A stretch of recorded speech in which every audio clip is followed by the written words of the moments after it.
Good afternoon student मैं आज आप लोगों के समक्ष इंग्लिश ग्रामर का एक नया सेंटेंस लेके आया हूँ जिसका नाम है कंडीशनल सेंटेंस। तो स्टूडेंट सबसे पहले कंडीशनल सेंटेंस है क्या, इसके बारे में मैं थोड़ा आप लोगों को बता दूं। स्टूडेंट, कंडीशनल सेंटेंस को हिंदी में हम कहते हैं शर्तवाचक वाक्य, यानी ऐसा वाक्य जिसमें कोई शर्त प्रकट हो उसे हम कंडीशनल सेंटेंस या शर्तवाचक वाक्य कहते हैं। तो स्टूडेंट, जो कंडीशनल सेंटेंस होते हैं वो यदि या अगर से प्रारंभ होते हैं, या तो यदि से प्रारंभ होगा सेंटेंस या फिर अगर से प्रारंभ होगा। तो जब कोई सेंटेंस यदि या अगर से प्रारंभ हो और उसमें कोई शर्त प्रकट हो तो उसे हम कहते हैं शर्तवाचक वाक्य और इंग्लिश में कंडीशनल सेंटेंस कहते हैं। तो स्टूडेंट, जो कंडीशनल सेंटेंस होता है वो दो प्रकार की कल्पनाएं प्रकट करता है। दो प्रकार की कल्पनाएं प्रकट करता है। पहली, फॉल्स इमेजिनेशन। फॉल्स इमेजिनेशन को हम हिंदी में कहते हैं असत्य कल्पना, और दूसरी जो होती है वो ट्रू इमेजिनेशन। तो मैंने यहाँ पे बताया, पहली अगर हम फॉल्स इमेजिनेशन देखें जो ये सेंटेंस शो करते हैं, तो फॉल्स इमेजिनेशन इसमें क्या होता है स्टूडेंट, वाक्य तो हमारा यदि या अगर से प्रारंभ होता है, लेकिन इसमें जो यदि या अगर से प्रारंभ होने वाला सेंटेंस होता है उस वाक्य के अंत में, तथा जो दूसरा सेंटेंस होता है उस दूसरे सेंटेंस के अंत में ता, ती, ते आदि शब्द आते हैं। या ऐसा भी हो सकता है कि हमारे पहले सेंटेंस के अंत में ताती ते आता है और दूसरे सेंटेंस के अंत में सकता था, सकती थी, सकते थे आदि शब्द आते हैं। तो जब हमारे दोनों सेंटेंस के अंत में ता, ती, ते, अथवा एक सेंटेंस के अंत में, पहले सेंटेंस के अंत में ताती ते और दूसरे सेंटेंस के अंत में सकता था, सकती थी, सकते थे आदि शब्द आए, तो ऐसा सेंटेंस फॉल्स इमेजिनेशन शो करता है। जैसे स्टूडेंट, एग्जाम्पल के लिए मैं बता रहा हूं, देखिए,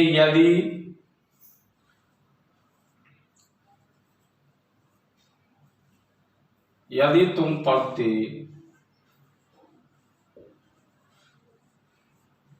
तो तुम पास हो जाते।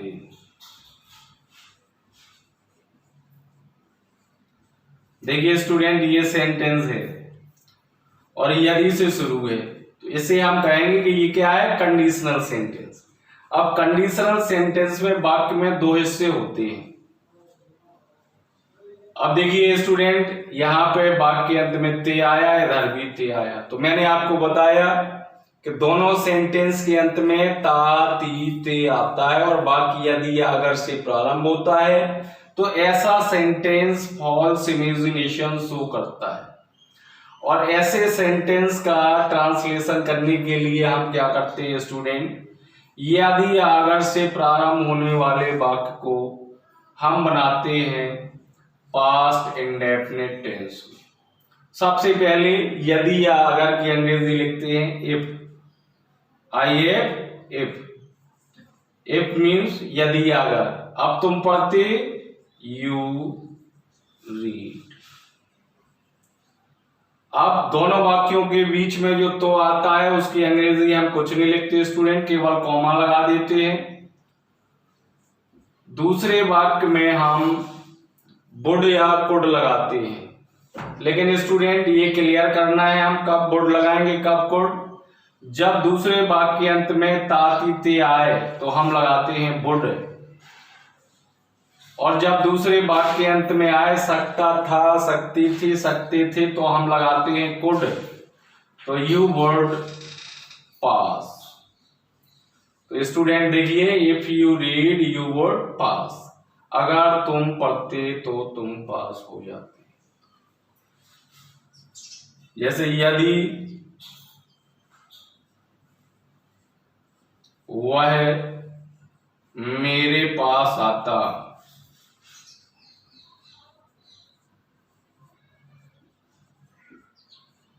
तो मैं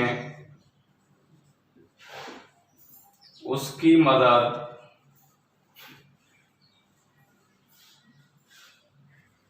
कर सकता था।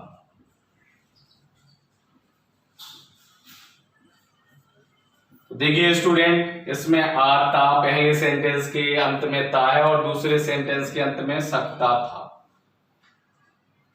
तो ये भी फॉल्स इमेजिनेशन शो करता है स्टूडेंट। इसे भी हम वैसे ही बनाएंगे, यदि अगर की अंग्रेजी लिखेंगे ही केम, पास्ट इंडेफिनिट में करना है, ही केम टू मी, कॉमा लगा देंगे, मैं उसकी मदद कर सकता था, आई कुड। देखिए इसमें पीछे सकता था इसलिए हमने कुड लगाया, अगर पीछे तातीते होता तो हम लगाते would, I could help him. तो स्टूडेंट, मैंने बताया आपको कि जब यदि अगर से प्रारंभ होने वाले सेंटेंस के अंत में और दूसरे वाक्य के अंत में तातीते आए तो ये फॉल्स इमेजिनेशन शो करता है। अगर पहले सेंटेंस के अंत में तातीते और दूसरे सेंटेंस के अंत में सकता था सकती थे आए तो भी ये सेंटेंस फॉल्स इमेजिनेशन शो करता है। तो ऐसे सेंटेंस का अनुवाद करने के लिए हम क्या करते हैं, ट्रांसलेशन के लिए क्या करते हैं, यदि अगर से प्रारंभ होने वाले सेंटेंस का अनुवाद करते हैं हम पास्ट इंडेफिनिट में और दूसरे भाग का अनुवाद करते हैं हम वुड या कुड का प्रयोग करके। जब दूसरे भाग के अंत में तातीते आता है तो उसमें हम वुड लगाते हैं और जब दूसरे भाग के अंत में सकता था सकती थी आता है तो हम कुड लगाते हैं। ये क्या होता है, कभी कभी स्टूडेंट जो हमारा सेंटेंस फॉल्स इमेजिनेशन शो करता है तो उसमें हम क्या करते हैं, कभी कभी उसमें वर्ब के रूप में होता होती होते आदि वर्ब के रूप में आता है। तो ऐसी स्थिति में हम क्या करते हैं स्टूडेंट, उसमें पहले सेंटेंस में हम वर्ब के रूप में वर का प्रयोग करते हैं, चाहे हमारा सब्जेक्ट कुछ भी हो, सब्जेक्ट हमारा या अदरवाइज वो सिंगुलर हो या प्लूरल, हम हमेशा उसमें वर्ब के रूप में वर का ही प्रयोग करते हैं। जैसे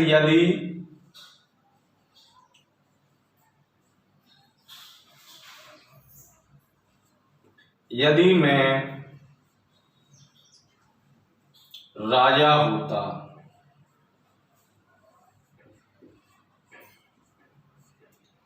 तो मैं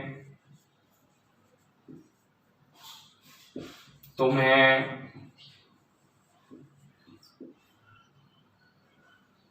खुश कर देता।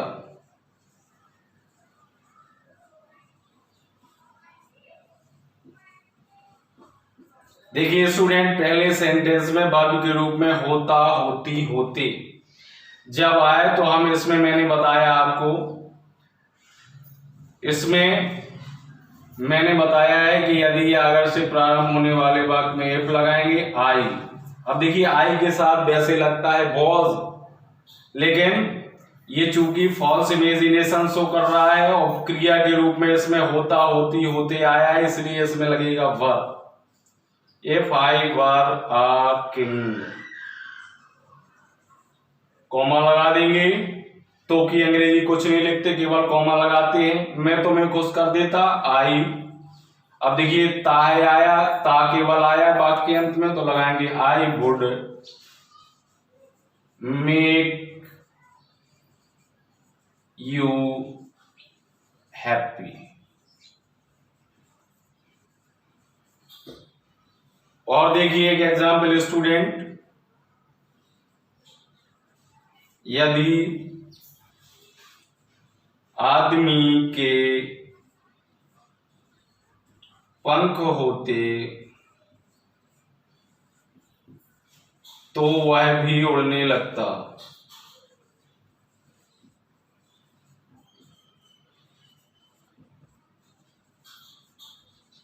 देखिए स्टूडेंट, यहां पे फिर वर्ब के रूप में होते आया है, तो लिखेंगे इफ मैन। देखिए यहां पे होते के लिए हम वर्ब या इसमें हम हैव भी यूज कर सकते हैं। इफ मैन वर या मैन हैव विंग्स, कॉमा तो वह भी उड़ने लगता, ही वुड ऑल्सो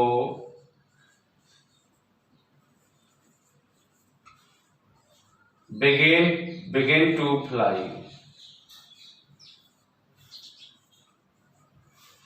तो इस तरह से मैंने बताया स्टूडेंट कि हम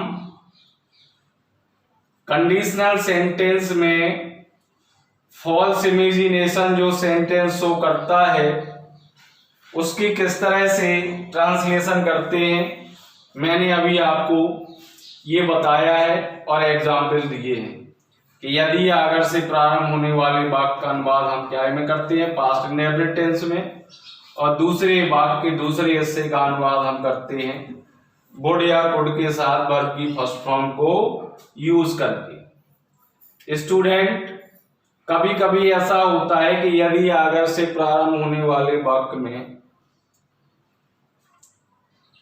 अगर पहचान होती है प्रेजेंट कॉन्टिन्यूअस की या प्रेजेंट परफेक्ट टेंस की, तो हम उसका अनुवाद प्रेजेंट कॉन्टिन्यूअस या प्रेजेंट परफेक्ट टेंस में भी कर देते हैं। तो देखिए मैंने अभी फॉल्स इमेजिनेशन बताया है, इसके बाद मैं आपको ट्रू इमेजिनेशन और बता रहा हूं स्टूडेंट। दूसरा जो हमारा नंबर है वो है ट्रू इमेजिनेशन, जिसे हम कहते हैं ट्रू इमेजिनेशन, सत्य कल्पना।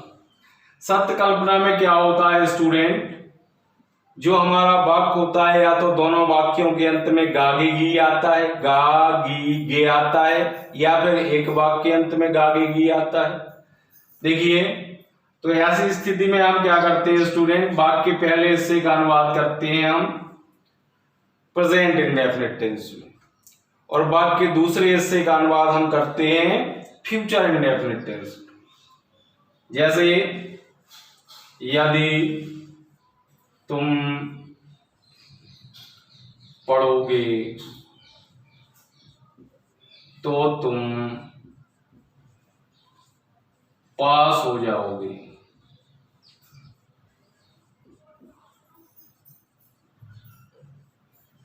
तो देखिए स्टूडेंट, मैंने आपको बताया है दोनों सेंटेंस के अंत में गागे की है, तो जब एक सेंटेंस या दोनों सेंटेंस के अंत में गागे की हो तो ऐसी स्थिति में हम यदि की अंग्रेजी हो इफ लिखते हैं, इफ यू रीड। अब यहाँ पे प्रेजेंट इंडेफिनिट टेंस यूज करना है, दोनों वाक्यों के बीच में कॉमा लगाना है, कॉमा यू विल पास। तो देखिए स्टूडेंट, इसका मैंने प्रेजेंट इंडेफिनिट टेंस में अनुवाद किया और इसका फ्यूचर इंडेफिनिट टेंस में अनुवाद किया। इसके बाद दूसरा एग्जाम्पल देखें, यदि तुम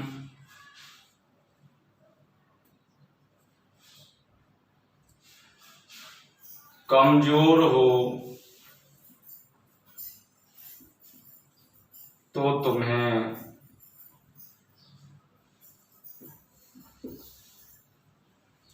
कठिन परिश्रम करना चाहिए।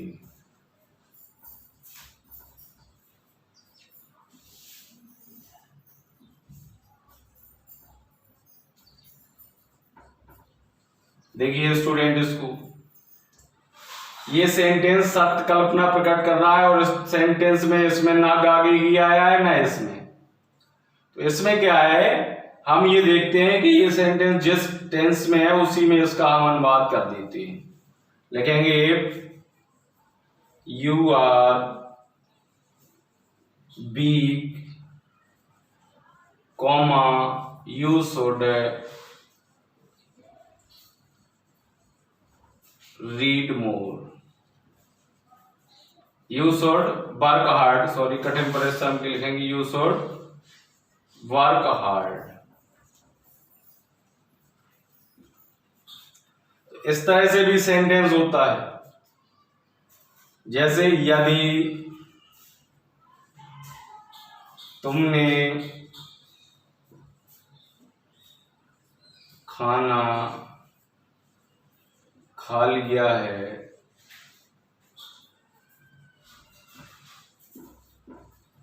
तो अब आराम करो।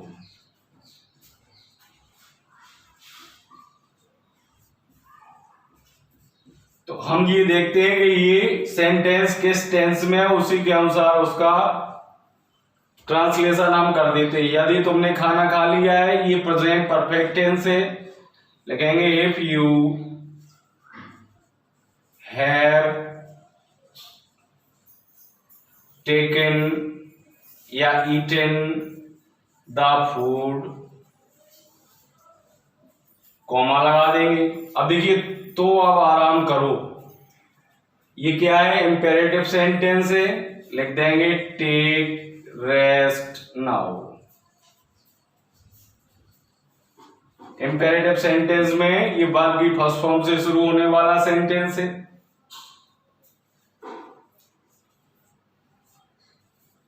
देखिए, यदि वह आएगा तो मैं उसकी सहायता करूंगा।